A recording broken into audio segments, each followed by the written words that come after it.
मुख्यमंत्री भजनलाल शर्मा ने अल्पकालिक योजनाओं पर चिंता जताते हुए कहा कि 3-3 साल के लिए बनने वाली योजनाएं जब तक शुरू होती हैं तब तक आवश्यकताएं कई गुना बढ़ जाती हैं।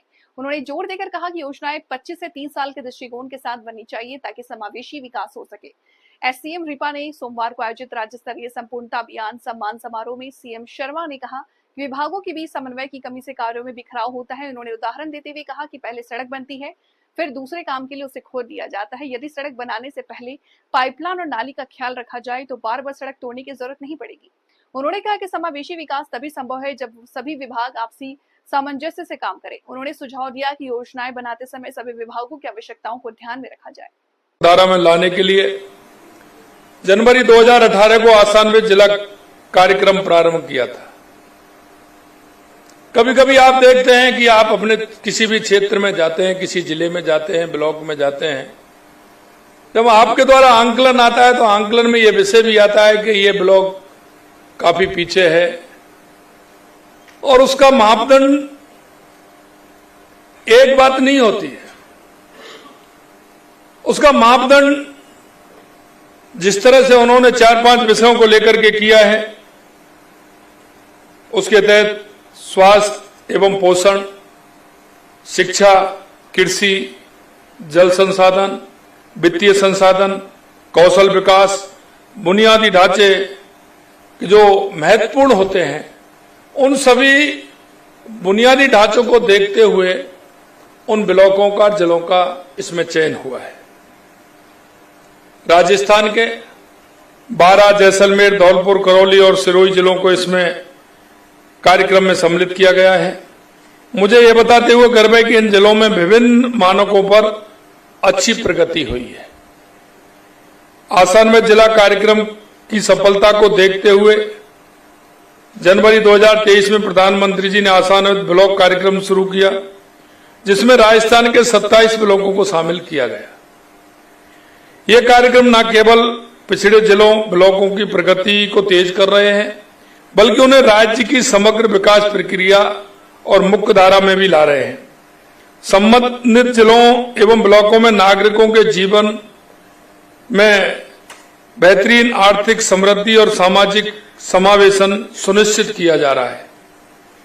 आसानवित जिला कार्यक्रम एवं आसानवित ब्लॉक कार्यक्रम के तहत देश भर में सुशासन, समावेशी विकास, अंतिम पंक्ति तक योजनाओं का लाभ पहुंचाने के लिए जुलाई से सितंबर 2024 तक संपूर्ण अभियान चलाया गया, जिसे अभूतपूर्व सफलता मिली है।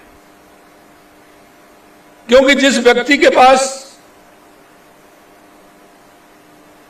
आवश्यकता होनी चाहिए, जो अंतिम पायदान पर खड़ा है, इसके माध्यम से उस पिछड़े हुए अंतिम पायदान पर खड़े व्यक्ति को उसका लाभ मिल रहा है। मुझे यह बताते हुए प्रसन्नता है कि करौली जिले के संपूर्ण अभियान में सभी 6 प्रमुख संकेतकों में 100% सैचुरेशन हासिल कर एक मिसाल कायम की है। साथ ही नागौर के जायल में, पाली के रानी में, उदयपुर के खैरवाड़ा ब्लॉक में संपूर्णता अभियान के दौरान 6 प्रमुख संकेतकों में 100% सैचुरेशन हासिल किया है। ये हमारे दृढ़ संकल्प, योजनाबद्ध प्रयास, सहभागिता और जनकल्याण के प्रति हमारी गहरी प्रतिबद्धता का प्रमाण है। ये सभी जिलों के लिए प्रेरणा स्वरूप बनेगा।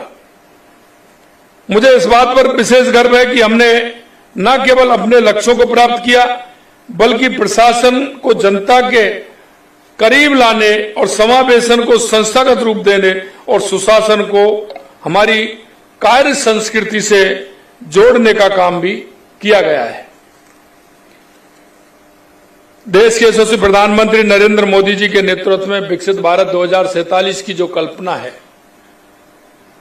जिसे लेकर के हम चल रहे हैं, वो राष्ट्रीय आकांक्षाओं के अनुरूप राज्य की आर्थिक समृद्धि, सतत विकास तथा समावेशी प्रगति को केंद्र में रखते हुए विकसित राजस्थान 2047 विजन डॉक्यूमेंट भी तैयार किया जा रहा है। हमने कहा हमारी योजना है, जिन योजनाओं की क्रियान्विति हम करना चाहते हैं, हम योजना 3 साल, 4 साल, 5 साल की बनाते हैं, लेकिन जैसे ही वो योजना धरातल पर आती है, उसकी आवश्यकताएं बढ़ जाती है।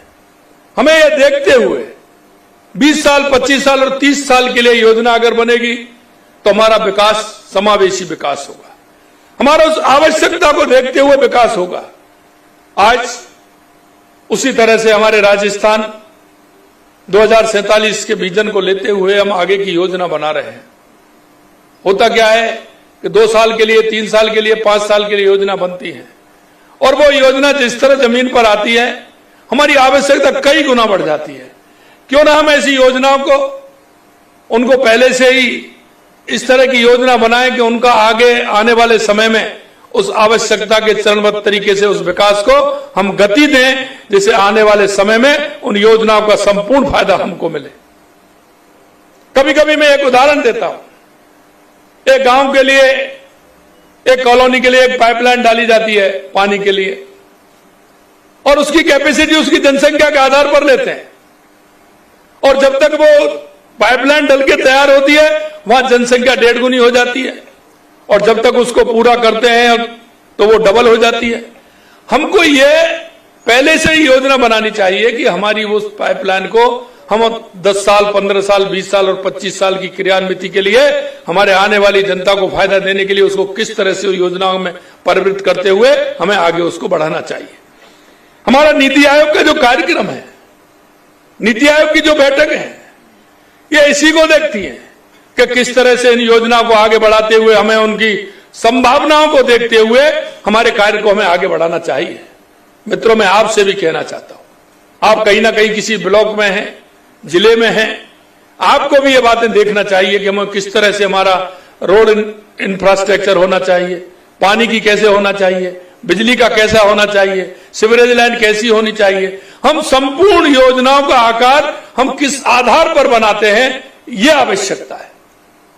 अगर हम विजन को लेकर के बनाएंगे, आगे के समय को देख करके बनाएंगे, तो हो सकता है हमारी वो योजना इतनी सारगर्भित रहेगी कि आने वाले किसी प्रकार की समस्या को भी वो नहीं आने देगी और उस समस्या का समाधान भी होगा। सभी विभागों, सभी सेक्टरों में समन्वय से तैयार किया जा रहा यह दस्तावेज प्रदेश के सतत समावेशी विकास की दिशा में एक मजबूत आधारशिला सिद्ध होगा।